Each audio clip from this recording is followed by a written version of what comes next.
Hello friends, welcome back to draw with Vishal. उम्मीद करता हूँ दोस्तों आप लोग अच्छे होंगे। और इससे पहले एपिसोड में मैंने आउटलाइन के बारे में बताया था और आज हम सेकंड एपिसोड में हैं, shading and blending of face using a mobile, Tamanna Bhatia. तो फ्रेंड्स आज हम यूज़ करेंगे HB 4B brushes, mechanical pencil, blender और मोनो ज़ीरो इरेज़र। तो फ्रेंड्स सबसे पहले शुरुआत कर रहा हूँ मैं 8B पेंसिल से। और फ्रेंड्स मैं डार्क शेड देना चाह रहा हूँ सबसे पहले, क्योंकि उसके बाद मुझे एक रेफरेंस पॉइंट मिल जाता है कि बाकी शेड्स कितने डार्क और लाइट होंगे। और इस वीडियो को फ्रेंड्स मैंने कहीं फास्ट किया है, कहीं स्लो किया है, तो इस वीडियो के आखिरी तक ज़रूर बने रहना, क्योंकि जो भी इम्पोर्टेंट पॉइंट है वो मैं स्लो में बता दूंगा और जो भी इम्पोर्टेंट नहीं है वो फास्ट में कर दूंगा। तो फ्रेंड्स आईलैशेस बनाना काफ़ी इजी है, आप लोग जानते हैं। जिस लेफ़्ट हैंड साइड में जो आईलैशेस हैं वो थोड़े लंबे होंगे और जैसे जैसे वो आगे की तरफ आते जाएंगे वैसे छोटे होते जाएंगे और स्ट्रेट होते जाएंगे।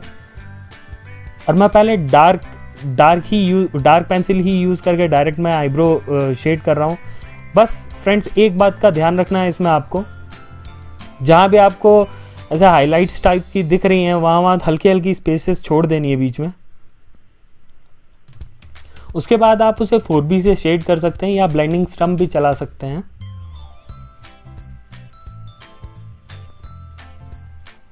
और फ्रेंड्स इससे पहले भी मैं कई सारे वीडियोस में बता चुका हूँ आप लोगों को कि ये जो वाइट पार्ट होता है आईज में, ये बिल्कुल वाइट नहीं होता है, इसमें शेड्स आते हैं और शेड करने काफ़ी इम्पॉर्टेंट है इसमें।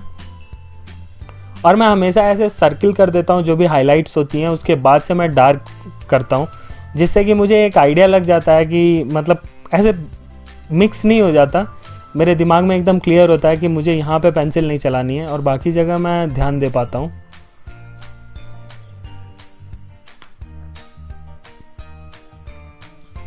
और फ्रेंड्स पूरा डार्क करने के बाद जो लोग इरेज करते हैं उनका काम थोड़ा डबल सा हो जाता है, तो मैं बोलूँगा अच्छा यही होगा कि आप उसे खाली छोड़ दीजिए।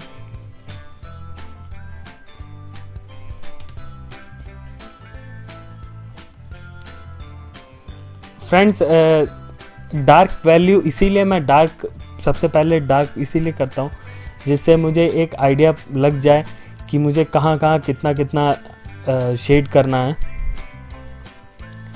कुछ लोग लाइट करते हैं और थोड़ा कन्फ्यूज़न होने लगता है उन्हें कि कितना लाइट करें। मतलब जब तक आप एक छोटी लाइन के सामने एक बड़ी लाइन नहीं खींचेंगे तब तक आपको पता नहीं चलेगा कि कौन सी लाइन छोटी है कौन सी बड़ी है। ठीक उसी तरीके से फ्रेंड्स सबसे पहले एकदम डार्क लाइन आप खींच देंगे जो सबसे डार्क होगी। अगर सबसे डार्क वैल्यू ऑप्ट कर ले रहे हैं, उसके बाद लाइट वैल्यू आप उसे देख के रेफरेंस लेके आप ऑप्ट कर सकते हैं। और फ्रेंड्स यहाँ पे मैं यूज़ कर रहा हूँ कार्ट्रिज पेपर, नॉर्मल 120 GSM आता है। और फ्रेंड्स ये 2H पेंसिल हमेशा टेक्सचर के लिए मैं यूज़ करता हूँ। जब भी मुझे ऐसे हल्के टेक्सचर देने होते हैं, आँखों के नीचे जो होते हैं हल्के हल्के छोटे छोटे रिंकल्स होते हैं, वो रिंकल्स के लिए मैं 2H पेंसिल यूज़ करता हूँ। आप HB भी यूज़ कर सकते हैं।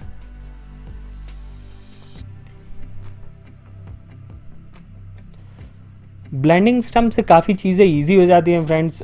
मैंने इससे पहले जिन लोगों के पास ब्लेंडिंग स्टम्प नहीं है और परचेज़ नहीं करना चाहते हैं उन लोगों के लिए मैंने एक ब्लेंडिंग स्टम्प पे वीडियो भी बना रखा है, वो घर पे बना सकते हैं न्यूज़पेपर से।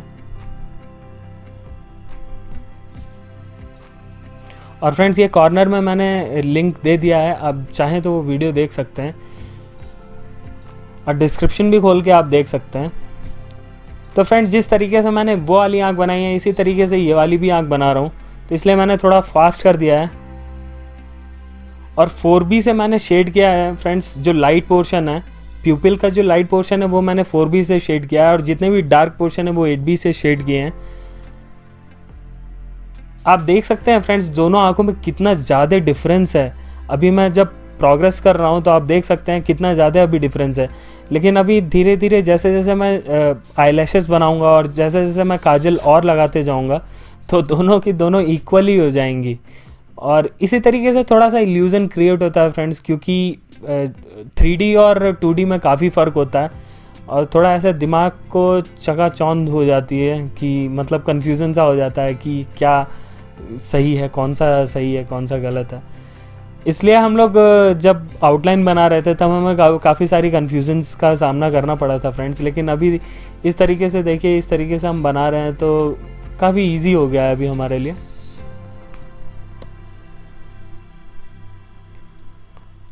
और फ्रेंड्स ये मोटा ब्लेंडर मैं हमेशा तभी यूज़ करता हूँ जहाँ ज़्यादा बड़ा एरिया शेड करना हो और स्मूथ शेडिंग करनी हो।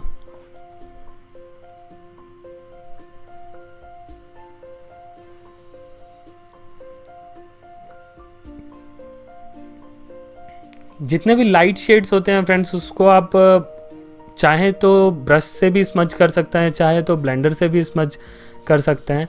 और हल्के से जो लग जाते हैं ब्लेंडर के ऊपर, उसको आप यूज़ कर सकते हैं फ्रेंड्स रियलिस्टिक इफ़ेक्ट देने के लिए। जो काफ़ी लाइट शेड्स होते हैं वो पेंसिल से डायरेक्ट अचीव करना काफ़ी मुश्किल हो जाता है और ब्लेंडिंग स्टम्प से काफ़ी इजी हो जाता है फ्रेंड्स, तो इसलिए आप उसे यूज़ कर सकते हैं। और देखिए मैं थोड़ी थोड़ी चीज़ें चेंज कर रहा हूँ, हल्की फुल्की लाइंस चेंज कर रहा हूँ जो मुझे लग रही हैं, फील हो रही हैं। जैसे जैसे आप शेडिंग करते आते हैं आपका कॉन्सेप्ट क्लियर होते आता है दिमाग में, क्या चीज़ सही है, क्या चीज़ गलत है, तो उसी अकॉर्डिंग आप प्रोग्रेस करते जाते हैं।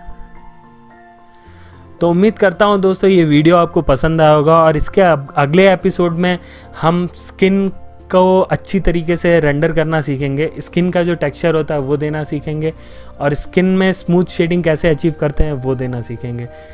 तो दोस्तों अगर आप चाहते हैं मैं आपके लिए ऐसे ही वीडियोस बनाते रहूं तो मुझे मोटिवेट करने के लिए लाइक, कमेंट और शेयर करना बिल्कुल मत भूलना।